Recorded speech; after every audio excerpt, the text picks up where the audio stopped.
कल हमने देखा कि बजाज वंश के दुश्मन मुंशी करमचंद ने राशि को जहर दे दिया था। राशि ने विषाक्त राशि को बचाने के लिए ठंडी प्रयोगशाला में दुर्लभ औषधियों को इकट्ठा कर विषमोक्ष गोली बनाने की प्रक्रिया शुरू कर दी थी। बार बार विफलताओं के बावजूद भी उसने एक नई विधि अपनाई और गोली को बना लिया था। इधर राशि की हालात लगातार बिगड़ जा रही थी। उसको खून की उल्टियां हो रही थी, शरीर ठंडा पड़ चुका था और धीरे धीरे नीला पड़ने लगा था। राधिका ने जैसे ही अंतिम गोली बनाई, उसकी हालात और बिगड़ गई। राधिका का शरीर एक बार फिर झटके से कांप उठा। उसके होठ हिलने लगे जैसे वो कुछ कहना चाहती हो, लेकिन आवाज नहीं निकल रही थी। सिंधु ने उसका सिर थामा और उसकी आंखों की ओर गौर से देखने लगी। राशि, राशि, तुम सुन सकती हो? मेरी आवाज पहचान रही हो ना? लेकिन कोई जवाब नहीं आया। राशि की आंखों में अब भी एक ही दिशा में जमी हुई थी। पूरे कमरे एक भारी चुप्पी से छा गई थी। समय रुक सा गया था। हर सांस को एक उम्मीद थी कि कुछ न कुछ चमत्कार हो जाए। दोस्तों, आज की कहानी 396वें एपिसोड में आपका स्वागत है। कहानी अच्छी लग रही है तो कमेंट करें, लाइक जरूर करें वीडियो को। चलिए शुरू करते हैं कहानी। युवराज ने राधिका की ओर आंखों में झांकते हुए राशि के मध्य ऊर्जा बिंदु को थाम लिया और उसकी उंगलियां कांप रही थी। लेकिन उसमें एक दृढ़ निश्चय था, वो अपने साथी को किसी भी हाल में नहीं खो सकता था। राधिका ने माथे पर पसीने की धाराएं बह रही थी। उसकी आंखें भी लाल थी और वो कोई न कोई उपाय सोच रही थी। जैसे उसने आखिरी सुई राशि के ऊर्जा केंद्र पर घुसो दी तो एक पूरी तेज चीख के साथ कमरे में गूंज उठी। उसके शरीर में एक झटका लगा और उसके पीठ ऊपर उठी और फिर जमीन पर गिर पड़ी। उसकी आंखें खुली थी मगर वे शून्य में खो गई थी। राधिका ने एक पल को अपनी सांस रोक ली। कमरे में मौजूद हर किसी की नजरें राशि पर टिकी हुई थी। फिर एक हल्की कंपन के साथ राशि के शरीर में दौड़ी। उसकी उंगलियों में हरकत हुई, फिर होठों पर एक हल्का सा कंपन आ गया और फिर उसकी आंखों में पुतलियों में हलचल मचने लगी। राशि की सांसें अब नियमित हो चली थी। उसकी त्वचा का रंग धीरे धीरे नीले से और गुदुम्बी रंग में बदलना शुरू हो गया था। उसका चेहरा अब गर्म महसूस हो रहा था और सबसे महत्वपूर्ण बात कि होठों पर फिर से जान की हरकत आ गई थी। राधिका, राशि ने धीमी आवाज में कहा। राधिका की आंखों से आंसू छलक पड़े। उसने झुककर राशि को गले लगा लिया और जैसे किसी माँ अपने बछड़े बच्चे को लगा लेती है, उसने कहा, तुम तुम ठीक तो हो ना राशि? सिंधु, जो अब तक खामोशी से सहायता कर रही थी, उसकी आंखों में भी आंसू आ गए थे। राजकुमारी ने राहत की सांस ली। युवराज ने राशि का माथा छुआ और वो गर्म था। जिंदगी से उसके वापसी आ गया था। उसने राधिका की पीठ थपथपाई और कहा, तुमने तुमने कर दिखाया राधिका। राधिका की आंखों में नमी को मुस्कान में ढालते हुए बोली, अभी नहीं युवराज, अभी ये लड़ाई पूरी नहीं हुई है। हमें इसका पूरा विष बाहर निकालना होगा और उसकी ऊर्जा को संतुलन देना होगा। लेकिन हाँ, सबसे बड़ा युद्ध हम जीत सकते हैं। उससे क्षण कमरे में एक चेहरा नतमस्तक था और वो अद्वितीय साहस और समर्पण के आगे था। उसके दिलों में कुछ अलग ही चल रहा था। फिर उसने गहरी सांस ली। राधिका ने आंखें खोली और धीरे से राशि के कान के पास जाकर बोली, तुम हार नहीं मान सकती राशि। मैंने तुम्हें बचाने के लिए हर कोशिश की है और अब की बार लड़ने की बारी तुम्हारी है। उसकी आवाज में थकावट थी, लेकिन उसके भीतर छुपी उम्मीद और दृढ़ता की लपटें साफ महसूस की जा सकती थी। राधिका की आंखों में नमी थी पर वो आंसू गिरने नहीं दे रही थी। वो नहीं चाहती थी कि उसकी कमजोरी उस वक्त राशि को महसूस हो। उसने अपने थैले में अंतिम बची हुई ऊर्जा गोली निकाली। ये खास वही गोली थी जो अभी वो बनाकर लेकर आई थी। उसने वो मीठी स्वाद वाली गोलियां राशि के मुंह में रख दी। उस पर राशि का मुंह, जो अब तक कड़वेपन से सूख चुका था, उसमें एक हल्की मिठास घुलने लगी। एक प्रकार की ऊर्जा उसके भीतर उतरती चली गई। राधिका के स्पर्श और शब्दों से उसके चेतन मन को झकझोर दिया था। अब गोलियों को सजीव उसके चेतन को संबंधित कर दिया था। कुछ ही क्षणों में राशि की सांसों की गति धीमी होने लगी थी और उसकी आंखें बंद थी, लेकिन पलकें अब भी कांपने लगी थी, जैसे कोई गहन स्वप्न देख रही थी। और राधिका उसकी नब्ज को लगातार महसूस कर रही थी। हर धड़कन के साथ उसका दिल का अभी धड़कता जा रहा था। सिंधु पास ही बैठी थी, आंखों में उसके भी आंसू थे। रोशनी चुपचाप खड़ी थी पर उसकी हथेलियां आपस में जुड़ी हुई थी। यकायक जैसे किसी मौन संगीत की शुरुआत हो, राशि की पलकें धीरे धीरे खुली। उसकी अधरों पर एक फूटी हुई मुस्कान तैर गई। दीदी। उसकी आवाज बहुत धीमी थी, लेकिन उसमें जीवन था। राधिका ने झुककर उसका माथा चूमा और खुद को रोक नहीं पाई। उसकी आंखों में अब आंसुओं की धार बह निकली थी। एक तरफ सुकून से पूरे कमरे में लहर फैल गई। युवराज वहीं कुर्सी पर बैठ गया और गहरी सांस लेते हुए बोला, अब राशि बच गई है तो हमें मुंशी करमचंद को ढूंढना ही होगा। उसने जो कुछ किया है उसकी सजा तो उसे भुगतनी पड़ेगी। उसके आवाज में जो क्रोध था वो अब तक उसके भीतर दबी हुई आग के रूप में सुलग रहा था। अब जब वो डर का बादल फट चुका था तो उसका रौद्र चेहरा ऊपर आने लगा था। रोशनी ने उसकी तरफ देखा और सिर हिलाया और कहा, हाँ, उसने हमारी बहन को दर्द दिया है, वो माफी के काबिल नहीं है। सिंधु ने भी पीछे कदम बढ़ाकर कहा, राशि को दर्द देने का मतलब है सबको चोट पहुंचाना। अब यह उसकी अंतिम गलती होगी। राधिका ने राशि का हाथ थामते हुए कहा, अब मैं सिर्फ एक ही बात चाहती हूँ, हम सब एकजुट रहें और वो चाहे कितना भी चालाक हो लेकिन हमारी ताकत के आगे वो आगे नहीं बढ़ पाएगा। उसने देखा राशि मुस्कुरा रही थी। शायद उसे भी अब यकीन हो गया था कि वो अकेली नहीं है और सब उसके साथ हैं। थकावट हर चेहरे पर झलक रही थी। राधिका वहीं जमीन पर बैठ गई और धीरे धीरे उसकी पीठ दीवार से लग गई। सिंधु ने एक तकिया लाकर उसे पीछे दे दिया। रोशनी ने यश को इशारा किया और वो कुछ देर आराम कर ले। और तब एक एक करके सब उसी कमरे के बिस्तर पर इर्द गिर्द लेट कर आराम करने लगे। किसी की आंखों में राहत की आ गई थी। राधिका ने आखिरी बार राशि की ओर देखा। उसका चेहरा अब शांत था, सांसें स्थिर थी और उसके माथे पर पसीने की जगह अब जीवन का तेज था। राधिका ने मन ही मन एक वचन लिया। अब करमचंद की गिनती शुरू हो गई। जितनी गहराई उसने ऐसे दिया है तो उतनी ही आग से उसका अंत भी होगा। युवराज वहीं बैठे बैठे अपने तलवों से बंधी हुई चप्पल उतार ली और फर्श पर पांव फैला दिया। उसकी आवाज अब धीमी और दृढ़ थी। कल सुबह सूरज उगते ही हम उसकी तलाश करेंगे और ये लड़ाई अब आखिरी सांस तक लड़ी जाएगी। ऐसे में बात करते करते सिंधु और सबसे आगे महत्वपूर्ण राशि सब एक बिस्तर पर उसके आसपास सीधे से सो गए थे। राधिका की हथेली अभी भी राशि के कलाई को छू रही थी। कमरे में कोई हलचल नहीं थी सिवाय धीमी सांसों के। खिड़की से आती धूप की किरणें धीरे धीरे फर्श पर रेंग रही थी और समय भी थक चुका था और सब सावधानी से चल रहा था। इतने में कोई आवाज आई, ठक ठक ठक। हेलीकॉप्टर के भारी पंखों की आवाज पूरे महल में आंगन में फैल गई। वो आवाज हवा में कांपती हुई पेड़ों की शाखाओं को हिलाने लगी, जैसे कोई अनदेखी शक्ति धीरे से आसमान से होते हुए नीचे आ रही थी। लेकिन महल के अंदर उस कमरे में जहां जीवन और मृत्यु की रात गुजर रही थी वहां सब कुछ शांत था। सुबह के 9 बज चुके थे। महल के एक दरवाजे की ओर धीरे से खुला और अनुशासित कमरों की आहट कमरों में बढ़ने लगी। महल के मुख्य दरवाजे पर एक भव्य हेलीकॉप्टर खड़ा था, जिसका धात्विक शरीर सूरज की रोशनी में चमक रहा था। ये कोई और नहीं, स्वयं राजा जितेंद्र बजाज, राजकुमारी प्रत्युषा के पिता वहां पर आ गए थे। वर्षों की राजनीति और युद्धों का अनुभव उनकी चाल में साफ दिखाई दे रहा था। उनकी उपस्थिति में एक अलग ही गरिमा थी। सेवक उनके पीछे पीछे चल रहे थे। राजा ने धीमी और गूंजती आवाज में पूछा, राजकुमारी प्रत्युषा कहाँ है?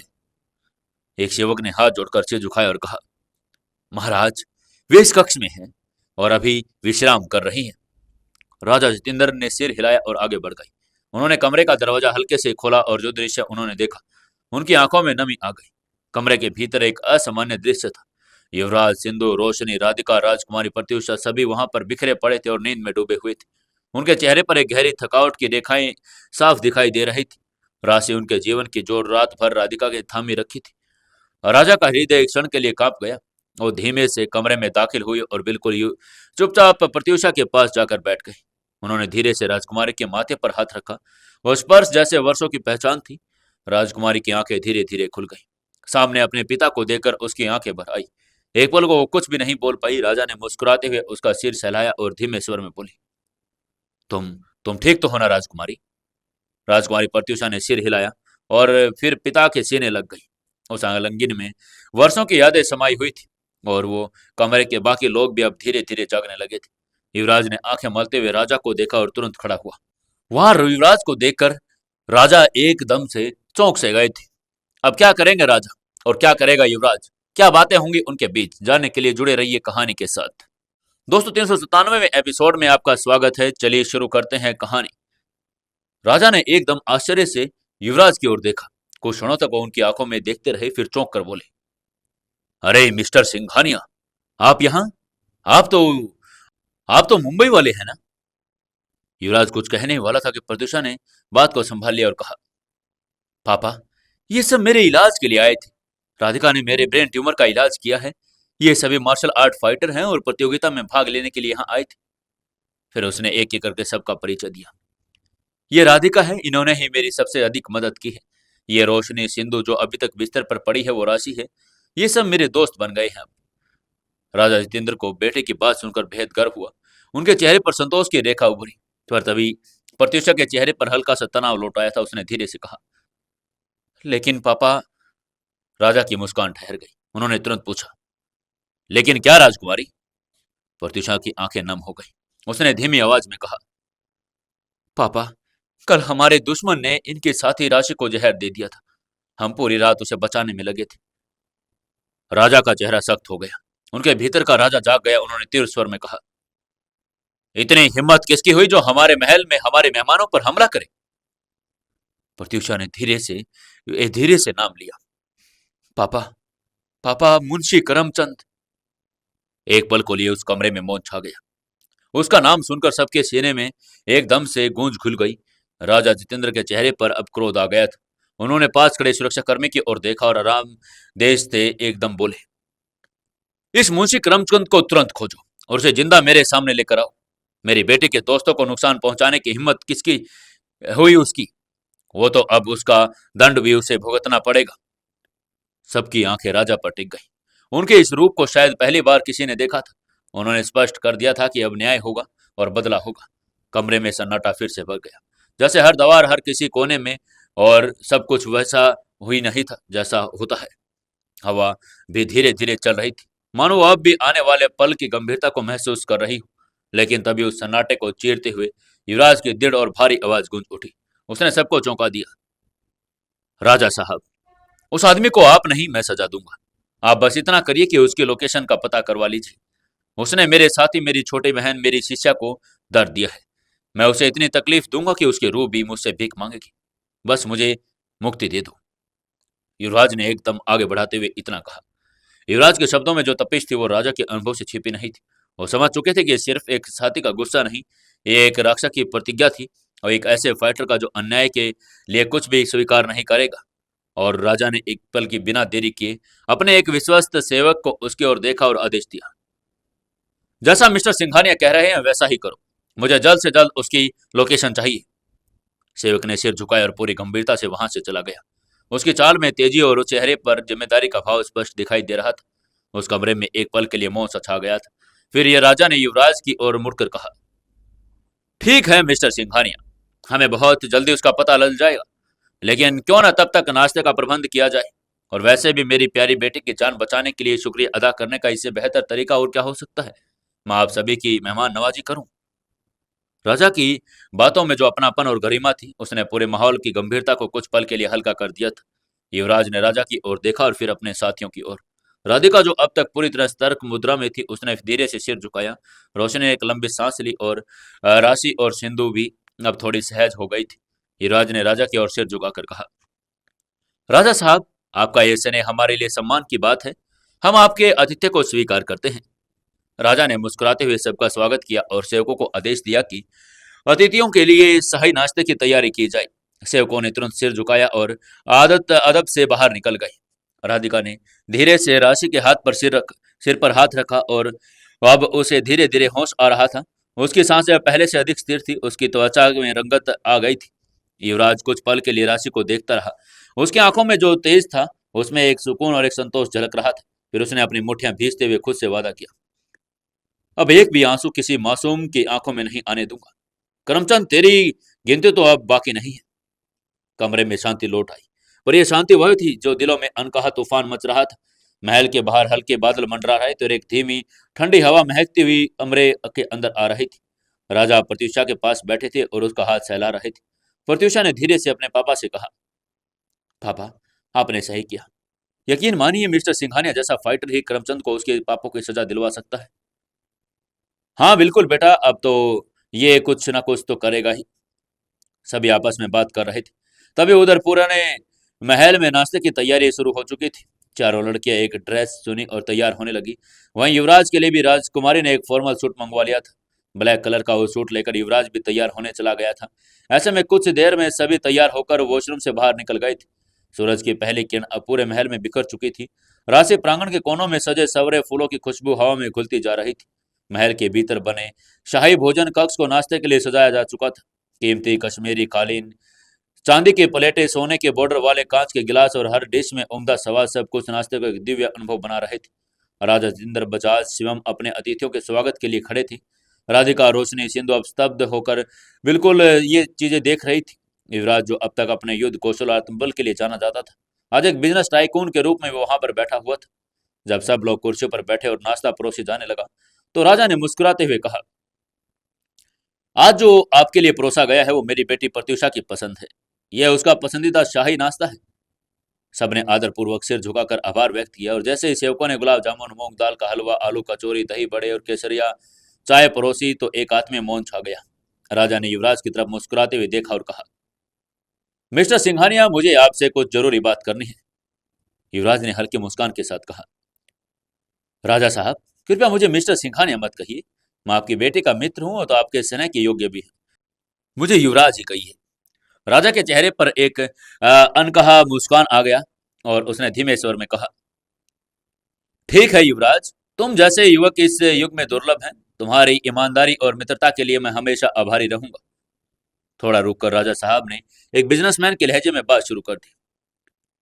युवराज, तुम्हारी कंपनी के साथ हमारी जो डील लंबे समय से रुकी हुई है, उसे मैं कल ही साइन कर दूंगा।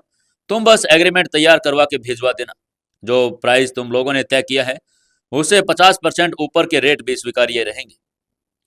युवराज ने शालीनता से राजा की बात काटते हुए कहा, नहीं राजा साहब, मैंने पहले ही असिस्टेंट को कह दिया है कि वो पुराने प्राइस पर ही आपका एग्रीमेंट भेजे। हमने जो वादा किया था उसे निभाना हमारी जिम्मेदारी है। युवराज की बात सुनकर राजा ने गहरी सांस ली, जैसे उन्होंने अपना निर्णय पर गर्व हुआ और उन्होंने कहा, तुम्हारा ईमानदारी और डेडिकेशन इस देश के बिजनेसमैनों के लिए एक उदाहरण है।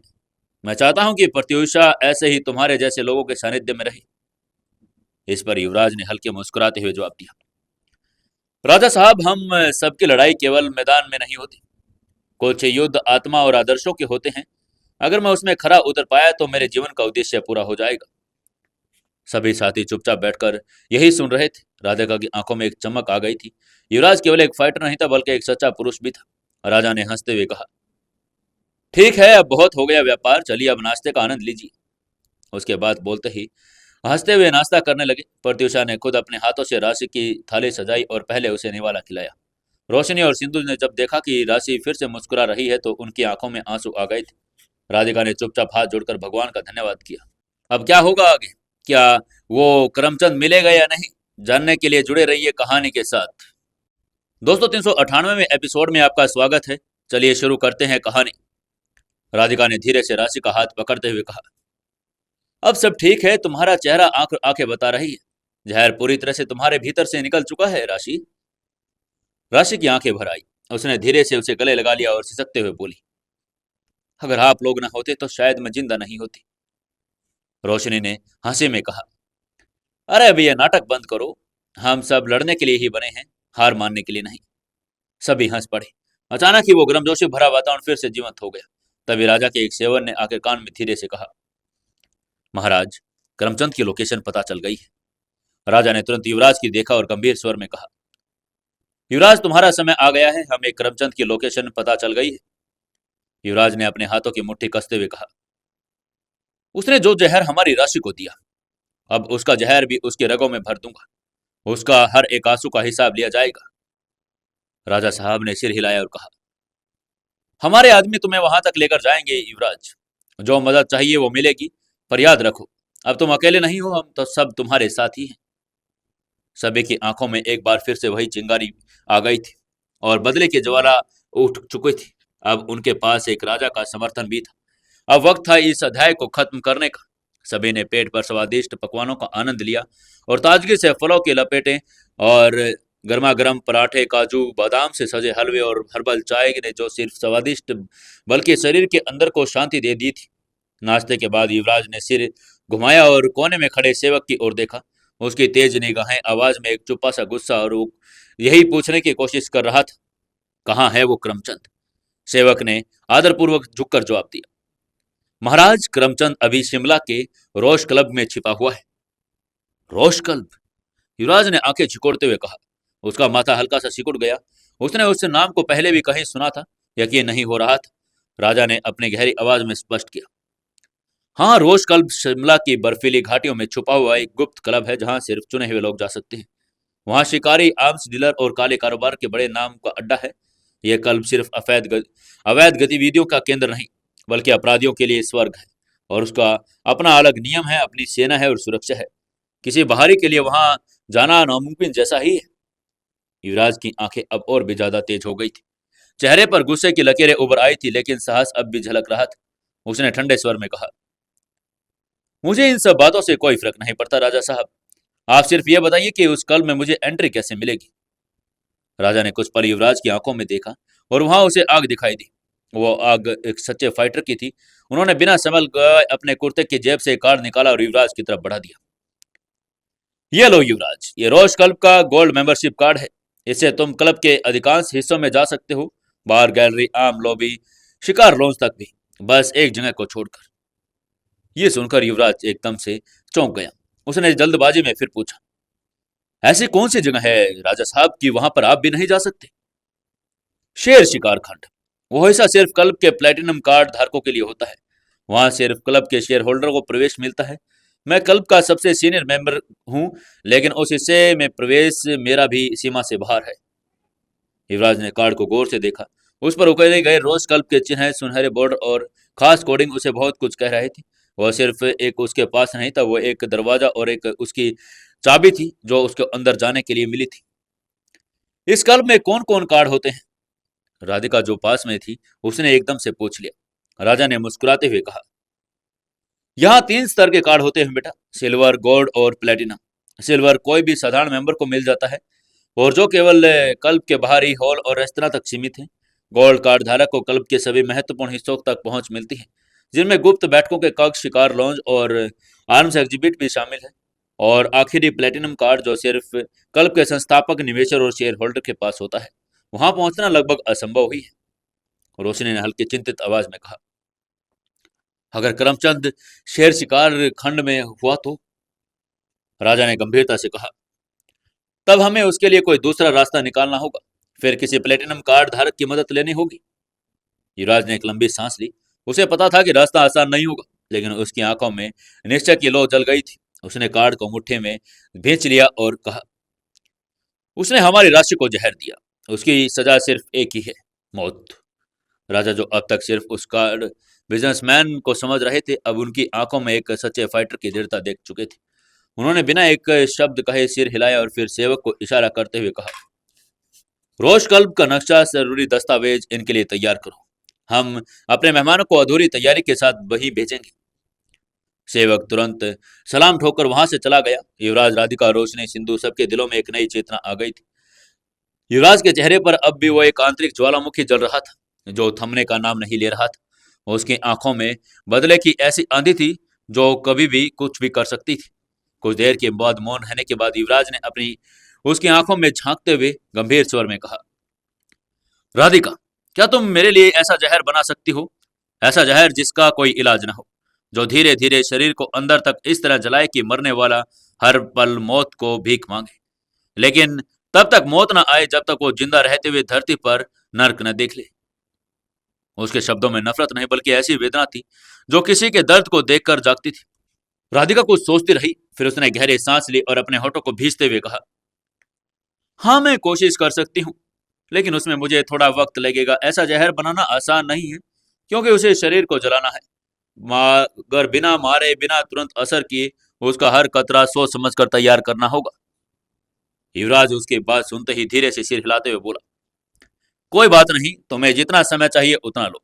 मैं उस आदमी को नरक की यंत्रणा देना चाहता हूँ, जिसे इस धरती पर किसी ने अब तक नहीं देखा होगा। वो जिसने अपनी कायरता और क्रूरता के लिए राशि जैसी मासूम लड़की को निशाना बनाया, मैं उसे वो 100 गुना दर्द लौटाऊंगा। एक एक पल उसे ऐसा लगेगा कि खुद अपनी मौत की भीख मांगे, लेकिन उसे मौत भी तरस खाकर नहीं आएगी। वह अब राधिका की आंखों में देख रहा था, लेकिन उसकी आवाज में एक संतुलन था, जैसे किसी फाइटर ने अपने अंतर्मन की आग को शस्त्र बना लिया था। उसके चेहरे की नसें तन गई थी। राधिका ने उसकी आंखों में छुपे आक्रोश को देखा, और सिर्फ सिर्फ प्रतिशोध नहीं, बल्कि अपनों के लिए बहाया गया आंसू था। राधिका ने गहरी सांस ली और फिर बोली, अगर तुम सच में उसे इस हद तक सजा देना चाहती हो तो मैं तुम्हारी मदद करूंगी। मैं तुम्हें वो जहर दूंगी जो उसके शरीर को नहीं, उसकी आत्मा को जलाएगा, जो जिएगा और हर पल मरेगा। पर याद रखना, वो राह आसान नहीं है। मुझे अपनी ध्यान शक्ति, अपनी औषधि और प्रकृति के सबसे काले रहस्यों को मिलाकर वो अमृत विष बनाना होगा। युवराज ने सिर झुकाकर कहा, मुझे तुम पर भरोसा है राधिका, तुम न सिर्फ एक फाइटर हो और एक तुम वैद्य भी हो, तुम ये कर लोगी। तभी रोशनी जो पास में बैठी थी भावुक और बोल बोली, सीनियर, मैं भी तुम्हारे साथ हूं।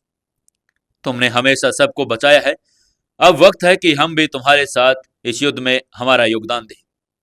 सिंदूर राशि की ओर देखकर युवराज ने गहरी सांस ली, जैसे अपने भीतर की आग को समेट रहा हो। फिर उसने राधिका से कहा, तुम्हें जो चाहिए, जिस चीज की जरूरत हो, राधिका, तुम बस बताना। राजा साहब से कहकर हम वो अरेंज करवा देंगे। और हाँ, किसी को भनक नहीं लगनी चाहिए कि हम ये क्या बना रहे हैं। राधिका ने धीरे से मुस्कुराते हुए सिर हिलाया और फिर एक कागज पर उन जड़ी बूटियों के नाम लिखना शुरू कर दिया जिनकी जरूरत थी। हर नाम के साथ उसकी आंखों में एक नई चमक थी।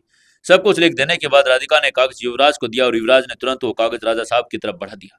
उन्होंने कहा, राजा साहब, यह उस जहर का प्रारूप है जो उस दरिंदे को मैं देना चाहता हूँ। इस पर जो लिखा हुआ है, कृपया करके आप ये चीजें मंगवा दीजिए।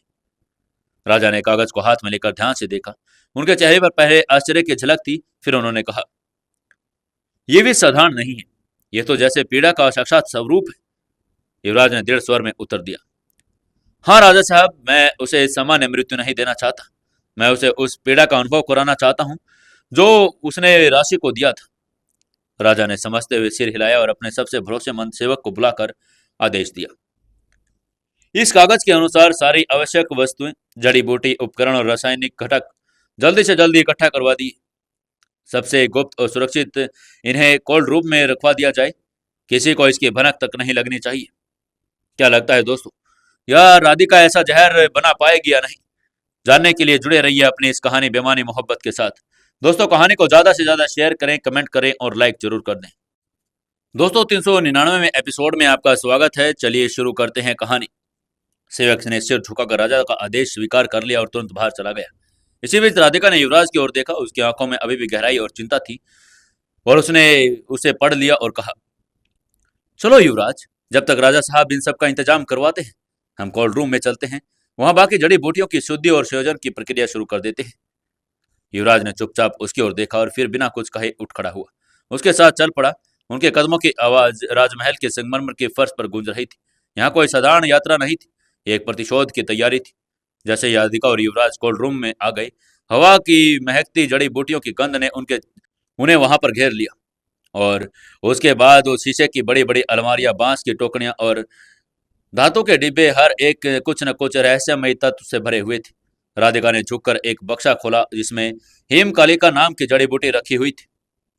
ये देखो, ये जड़ी पूरे शरीर की ऊर्जा को धीरे धीरे खत्म कर देती है। इसके साथ ये नागदंतिका मिलाई जाती है तो ये भीतर की भीतर नसों को जला देती है। युवराज चुपचाप देख रहा था। उसकी आंखों में गहरा क्रोध अब भी झलक रहा था। राधिका ने एक और डिब्बा खोला जिसमें हल्के नीले रंग की भस्म थी। उसने बताया, ये विशेष विष कर्पूर है। इसका प्रयोग अंतिम स्तर पर होगा। ये मृत्यु तुल्य पीड़ा का अंतिम वंश है। फिर उसने एक काठ की छोटी सी संदूकची निकाली और बोली, अब मुझे इन सभी को एक विशेष अनुपात में मिलाना होगा। ये काम बहुत सावधानी से करना है, मगर याद मात्रा जरा सी भी चूक गई तो ये जहर निष्क्रिय हो जाएगा, अनियंत्रित होकर औरों को भी नुकसान पहुंचा देगा। युवराज ने गहरी सांस ली और कहा, राधिका, मुझे पूरा भरोसा है कि तुम बड़े ही अच्छे तरीके से इसे बना पाओगे। राधिका ने हल्की मुस्कान दी, और एक ऐसी मुस्कान जिसमें कॉन्फिडेंस भरा हुआ था। कोल्ड रूम में समय रुक सा गया था। बाहर राजा और अपने महल के सबसे गुप्त और शक्तिशाली टीम को इकट्ठा करने में जुटे हुए थे। वहीं अंदर जो दो आत्माएं एक भयावह प्लान को साकार करने में तल्लीन थी। राधिका ने आगे की प्रक्रिया शुरू कर दी थी और सब जड़ी बूटियों को इकट्ठा कर करके मिलाना शुरू कर दिया था। हर बड़ी बूटी को वह थैलियों में लेकर उसकी नरमी और उसकी खुशबू और उसके रंग को परखती। उसके चेहरे पर एक अत्यंत केंद्रित भाव था और वो सभी ऊर्जा को लगातार महसूस कर रही थी।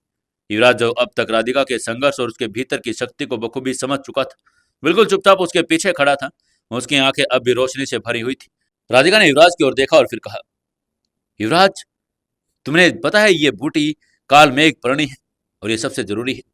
ये जहर को शरीर में घुलने की प्रक्रिया को धीमा करती है और उसकी पीड़ा को लंबा खींच देती है। लेकिन इसकी शुद्धि बिना ये जल तत्व के नहीं हो सकती। ये जरा वहां से गंगा जल की छोटी शीशी उठा कर देना। युवराज ने बिना कुछ कहे शीशी उसके हाथ में रख दी। राधिका ने गंगा जल की एक बूंद उनके हथेली में डाली और उसमें काल मेघ परणी को रगड़ने लगी। उसकी उंगलियों के बीच में निकलती हुई हल्की भूरी धूल अब सुनहरी रंगत में बदलने लगी थी। देख रहे हो, अगर ये हरा ही रहता तो समझो ये कच्ची थी और अब इसे इसी रूप में सहेजना होगा। ये शिव भस्म में मिलाकर उसकी ऊर्जा को स्थायी किया जाएगा। युवराज अब सामने आकर उसके बैठ गया था। उसने कहा, मुझे बताओ राधिका, मैं क्या कर सकता हूँ? बस तुम्हारे इशारे का इंतजार है। राधिका ने हल्की मुस्कान के साथ उसकी तरफ देखा और कहा, इस भस्म को हल्के हाथों से बर्तन में डालो, फिर उसमें कोड़िया मृतिका की 2 चुटकी मिलाओ। ध्यान रहे हाथ कांपना नहीं चाहिए, नहीं तो मिश्रण बिगड़ जाएगा। युवराज ने उसकी बात को मानते हुए धीमे संतुलित हाथों से भस्म को बर्तन में डालना शुरू कर दिया। उसके अंदर जो क्रोध था और वो संयम में बदल चुका था। राधिका ने अगली जड़ी बूटी निकाली और जो त्रिशूल पत्री थी और ये बेहद तीखी थी और इसे सीधा छूना खतरनाक हो सकता था। उसने उसके लिए रेशमी कपड़े का प्रयोग किया और धीमे से उसकी पत्तियां निकालकर उसे पीसने लगी। जब पीसने की प्रक्रिया खत्म हुई तो उसने देखा कि पत्तियों में एक अजीब सी सुगंध निकल रही थी जो जलते हुए नीम और कर्पूर की याद दिलाती थी। अब इस मिश्रण को इसमें मिला दो, पूरा जहर शरीर के नसों में आकर दर्द की लहरें फैलाएगा। राधिका ने कहा और उसकी आंखों में एक अलग ही चमक थी। तभी युवराज ने पूछा, क्या राधिका तुम्हें डर नहीं लगता? इतने घातक जहर बनाते हुए तुम काम कर रही हो। राधिका कुछ पल चुप रही और फिर बोली, युवराज, डर तो अब तक बस एक चीज का लगता है कि हम देर न कर दें। अगर राक्षस को सजा देने में देर हुई तो राशि जैसे मासूम उसके शिकार बन जाएंगे। हाँ, बस केवल बदला नहीं, ये न्याय का रास्ता भी है। उनकी बातों के बीच कमरे में एक दिव्य ऊर्जा फैल चुकी थी। अब तक महत्वपूर्ण जड़ी बूटियों की सिद्धि पूरी हो चुकी थी। काल में एक परणी त्रिशूल और शिव भस्म, कोड़िया मृतिका और नागफनी रस। राधिका ने सबको एक मिट्टी के पात्र में इकट्ठा कर लिया था और चांदी के ढक्कन से ढक दिया था। उसने फिर धीमे स्वर में कहा, अब बस बाकी की जड़ी बूटियां आ जाए, फिर उनका संयोजन शुरू हो जाएगा। तब तक हमें इस पात्र को ठंडी जगह में रखना होगा ताकि इनका प्रभाव स्थिर रहे। युवराज ने वो पत्र उठाया, कोल्ड रूम के एक कोने में एक खास अलमारी में रख दिया, जिससे उसका तापमान सही सामान्य बना रहे। इन दौरान के दोनों के बीच में कोई शब्द नहीं थे, लेकिन मौन ने उनकी भाषा बदल गई थी। दोनों जानते थे कि आने वाले कुछ घंटे उनके लिए जिंदगी में और भी ज्यादा खतरनाक होने वाले थे। कुछ देर के बाद महल के राजा के आदमियों ने बाकी सब सामान का इंतजाम भी कर दिया था। वे न केवल आयुर्वेदिक जड़ी बूटियों की टोकरी और पत्थरों से भरे संदूक लेकर आए थे, बल्कि कुछ अत्यंत दुर्लभ औषधीय अर्क, तेल, ऊर्जा से भरपूर रस भी लेकर आए थे। इनमें से कुछ वस्तुएं उनकी मूल्यवान थी और कुछ उनमें खास रखा गया था। सभी सामानों को बड़े सम्मान के साथ बंद कमरे में लाकर राधिका और युवराज के सामने रख दिया। ये कमरा महल के भीतर बना हुआ एक कोल्ड रूम था, जहां का तापमान नियंत्रित था। राधिका ने जैसे ही सामने रखे सामान पर नजर डाली, उसकी आंखों में एक अलग ही चमक आ गई। यह पल उसके लिए वर्षों की साधना और शोध और अनुभव का एक रूप लेने जा रहा था। उसके भाई तरकई वेदों की आत्मा जाग चुकी थी। वो जानती थी कि अब कोई गलती, कोई गुंजाइश नहीं। उसने गहरी सांस ली और फिर बाएं हाथ से अपने बालों को पीछे किया ताकि कोई भी लट उसके कान में न आए, और उसकी आंखों में एक शांत लेकिन दृढ़ संकल्प दिखाई दे रहा था। युवराज जो पास में खड़ा सब देख रहा था, उसकी आंखें राधिका से हटने का नाम नहीं ले रही थी। वो जानती था कि राधिका सिर्फ एक योद्धा नहीं बल्कि प्रकृति की बेटी है। राधिका ने सबसे पहले पुराने घोल की तरफ देखा और वो कांच का एक पारदर्शी पात्र था जिसमें नीले, हरे और सुनहरे रंग की लहरें उठ रही थी। ये घोल पहले ही तैयारी में बना हुआ था, परंतु अब उसमें शक्ति भरनी थी और उसे पूर्ण रूप देना था। उसने धीरे से वो उठाया और उसके सामने रखे बड़े तांबे के कटोरे में उसे खाली कर दिया। घोल कटोरे में गिरते ही कमरे एक मीठी और जड़ी बूटों की खुशबू फैल गई, मानो जंगल में बारिश के बाद मिट्टी की सौंधी खुशबू हो। राधिका ने युवराज की तरफ देखकर कहा, अब मुझे कुछ विशेष जड़ी बूटी मिलानी होगी। युवराज ने बिना कुछ बोले उसके सामने रखी जड़ी बूटियों की टोकरी उसके पास सरका दी। राधिका ने उसमें से सिंधोरा मूल, रक्त चंदन, छाल, मृगनान, भीम बूटी और शिलाजीन की कुछ मात्रा निकाल ली। हर जड़ी बूटी के साथ वो बड़ी श्रद्धा से अपनी हथेलियों में रखती, फिर दोनों हाथ जोड़कर कुछ बुदबुदाते हुए प्रार्थना करती और फिर ध्यानपूर्वक उसे कटोरे में डालने लगती। हर एक बूटी कटोरे में जाते ही एक अलग रंग की लहर पैदा होती। युवराज ने देखा कि राधिका की आंखें पूरी तरह से बंद हो गई थी। वो अपने भीतर की ऊर्जा को इन औषधीय मिश्रण से उतार रही थी। उसके माथे पर पसीने की बूंदें झलक आई थी, लेकिन उसमें सांसें अब भी स्थिर थी, मानो वो ब्रह्मा की तरह सृष्टि रच रही हो। युवराज ने धीरे से राधिका के पास जाकर उसकी पीठ पर हाथ रख दिया और उसे विश्वास दिलाया कि वो उसके साथ है और यहीं पर है। राधिका की आंखें धीरे धीरे खुलने लगी थी। उसने मुस्कुराकर युवराज की ओर देखा और उसके चेहरे पर थकावट थी, लेकिन उसमें गर्व और आभार भी था। उसने कहा, युवराज, अगर तुम ना होते तो शायद मैं यहाँ तक नहीं पहुंच पाती। अब अगला चरण ऊर्जा को साथ में इकट्ठा करने का था। इसमें एक विशेष तकनीक की आवश्यकता थी। राधिका और युवराज दोनों ने अपनी हथेलियां घोल के ऊपर फैलाई और आंखें बंद कर ली। धीरे धीरे कमरे का तापमान बदलने लगा। हवा भारी हो गई थी और घोल से उड़ती लहरें अब उनकी हथेलियों की दिशा में बहने लगी थी। अचानक एक सुनहरी लहर घोल के ऊपर उठी और राधिका की हथेलियों में समा गई। उसका शरीर कुछ क्षणों के लिए कांप गया, लेकिन युवराज ने उसे तुरंत थाम लिया था। युवराज की तरफ देखकर राधिका ने फिर कहा, यह औषधि जाग चुकी है। कटोरी में जब तरल था वो पहले से बिल्कुल भिन्न था। वो केवल सिर्फ उसमें उज्ज्वलता दिखाई दे रही थी और कमरे में मोमबत्तियां स्वतः ही तेज होने लगी थी। ये उस जहर के बनने की प्रक्रिया का चरण ऐसे ही लगातार बढ़ता जा रहा था। क्या होगा दोस्तों आगे? क्या कहानी नया मोड़ लेगी? जानने के लिए जुड़े रहिए अपनी इस कहानी के साथ। दोस्तों, 400वें एपिसोड में आपका स्वागत है। चलिए शुरू करते हैं कहानी। उसमें जड़ी बूटी में नागदंती कुट, विषुदंती बेज और चंद्रवंती बूटी निकाल ली। वो हर एक श्रद्धा के साथ अपनी हथेलियों को लेकर मंत्र उच्चार के बाद उस घोल में डालती गई। मिश्रण के गाढ़े रंग होते चले गए और उसमें अब अलग ही रंग आने लगा था। अब हमें 3 प्रकार के विष चाहिए, एक धीमा, एक तेज और एक ऐसा जो चेतना को पंगु कर दे, राधिका ने युवराज से कहा। युवराज ने बिना देर किए 3 शुद्ध कांसे के सिरिंज उसकी ओर बढ़ा दिए, जिनके सिरों पर विशेष वात चक्र यंत्र लगे हुए थे।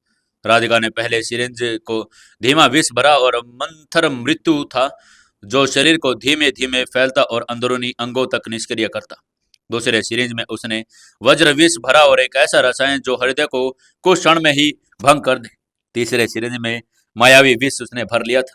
ये मस्तिष्क को चेतना को बाधित करने वाला था, जिसमें शत्रु भ्रम, भय और मत्रिभर्द डूब जाता था। राधिका ने हर सिरिंज को विशेष ऊर्जा के साथ चार्ज किया। उसके माथे पर अब गंभीरता और संतुलन की छाया थी। युवराज उसके सामने खड़ा था और उसने तीनों सिरिंजें उसके हाथ में दी और राधिका के स्वर केवल एक ही बात थी।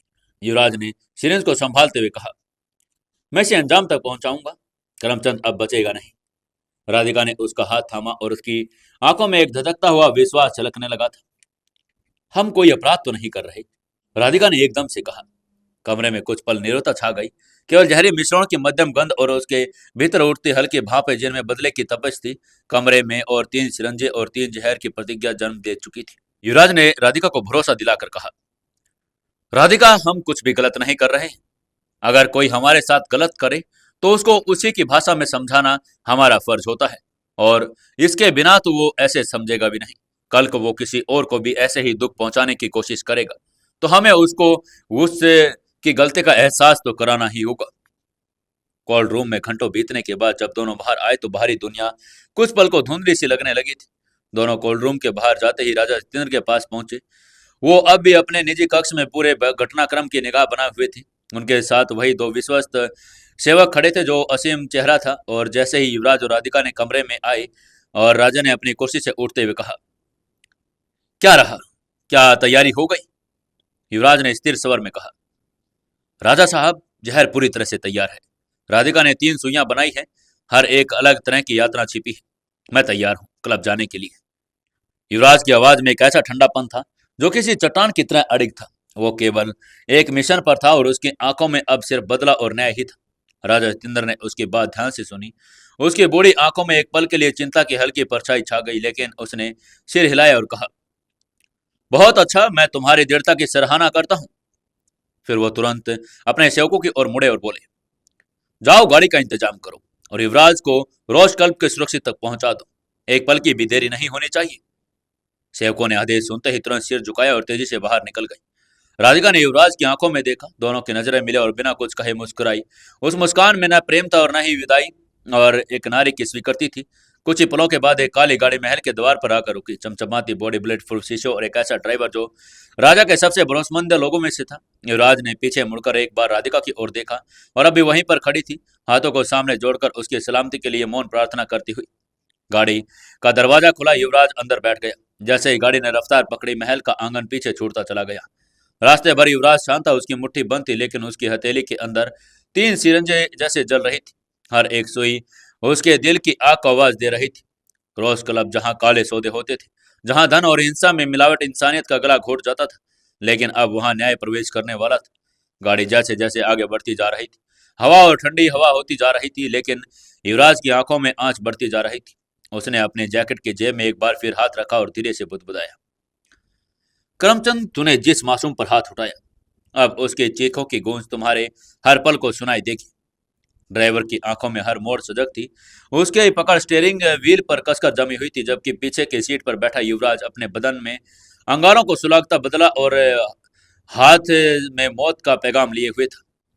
कुछ घंटों की ड्राइव करने के बाद गाड़ी ड्राइवर ने रोक दी और पीछे मुड़कर कहा, साहब, रोज क्लब आ गया है।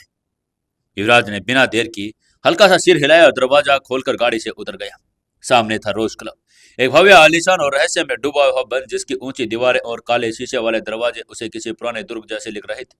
युवराज ने गहरी सांस ली, अपनी जैकेट की जेब पर वो गोल्डन कार्ड निकाला और जो राजा जितेंद्र ने उसे बड़ी उम्मीद के साथ दिया था, वो कार्ड उसके हाथ में जैसे कोई अलग ही चीज लग रही थी। धीरे धीरे वो बढ़ता हुआ मुख्य द्वार तक आ गया। गेट के पास खड़े एक सिक्योरिटी गार्ड ने आगे बढ़कर अपना हाथ फैलाया और कहा, सर, आपका कार्ड दिखाइए। युवराज ने बिना कुछ बोले हाँ कार्ड उसके हथेली पर रख दिया। गार्ड ने कार्ड को अपनी मशीन पर स्वाइप किया और फिर एक अंकित नाम नंबर को देखने लगा। कुछ ही पल में उसका चेहरा उभरने लगा, उसकी भौहें एकदम से सिकुड़ गई। उसने सिर उठाकर युवराज की आंखों में देखा और फिर सीमित स्वर में बोला, माफ कीजिए सर, अब ये कार्ड मान्य नहीं है। युवराज एकदम से चौंक गया, उसकी आंखें पल भर को फैल गई। क्या मतलब है? ये राजा जतेंद्र साहब का कार्ड है और गोल्डन मेंबरशिप कार्ड है, कैसे आप बात कर रहे हैं? गार्ड ने फिर सिर हिलाकर कहा, सर, हमें कल ही ऑर्डर मिला है कि इस मेंबरशिप को रद्द कर दिया जाए। इस कार्ड से अब कोई भी प्रवेश नहीं कर सकता। उसकी बात सुनकर युवराज की मुट्ठी एकदम से भिज गई। उसके रगों में रक्त और तेज दौड़ने लगा। उसके भीतर का तूफान जैसे एकदम से रुकावट और तेज हो गया था, लेकिन उसके चेहरे पर कोई घबराहट नहीं थी। उसने शांति से कार्ड वापस लिया, ठंडे सांस छोड़ते हुए कुछ पल कार्ड की आंखों में झांका और वो जानता था कि इस क्लब में करमचंद जैसे गुनहगार को सुरक्षा मिलती थी, लेकिन वो यही जानता था कि उसे एंट्री रोक दी जाएगी। उसका दिमाग तेजी से काम करने लगा। यह स्पष्ट था कि करमचंद को उसकी चाल की भनक लग चुकी थी, तभी से उसने राजा जितेंद्र की मेंबरशिप को रद्द करवा दिया था। और शायद ये जासूस राजा के महल में ही बैठा था, लेकिन युवराज रुकने वालों में से नहीं था। उसके भीतर जो प्रतिशोध की ज्वाला भड़क रही थी, अब वो और रोकी नहीं जा सकती थी। उसकी आंखों में एक ही दृढ़ निश्चय था, यदि दरवाजे बंद है तो खिड़की से घुसूंगा और खिड़की भी बंद है तो दीवार फांद कर अंदर तो जाऊंगा ही।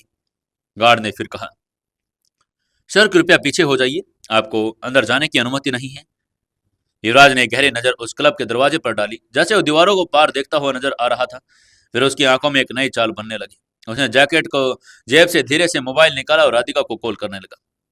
उसने कॉल उठाते ही कहा, राधिका, कार्ड काम नहीं कर रहा, हमें प्लान बी अपनाना पड़ेगा। मुझे इस क्लब का ब्लूप्रिंट चाहिए, फौरन। राधिका की आवाज ठंडी और सदी हुई थी। उसने कहा, मैं समझ गई युवराज, 5 मिनट दो, अभी भेजती हूँ। युवराज ने एक धीमी मुस्कान के साथ फोन काटा और उसका चेहरा अब गंभीर मुस्कान आ गया था। वो अगली कदम क्या होगा वो देखने ही वाला था। उसने गार्ड की तरफ देखा और कहा, ठीक है, अभी नहीं, लेकिन बहुत जल्द मैं अंदर जाऊंगा, तब मुझे तुम भी नहीं रोक पाओगे। गार्ड ने कुछ समझते हुए सिर झुकाकर कहा, लेकिन उसे पता नहीं था कि व्यक्ति को अभी नहीं रोक रहा था, वो तूफान बनकर वापस आने वाला था।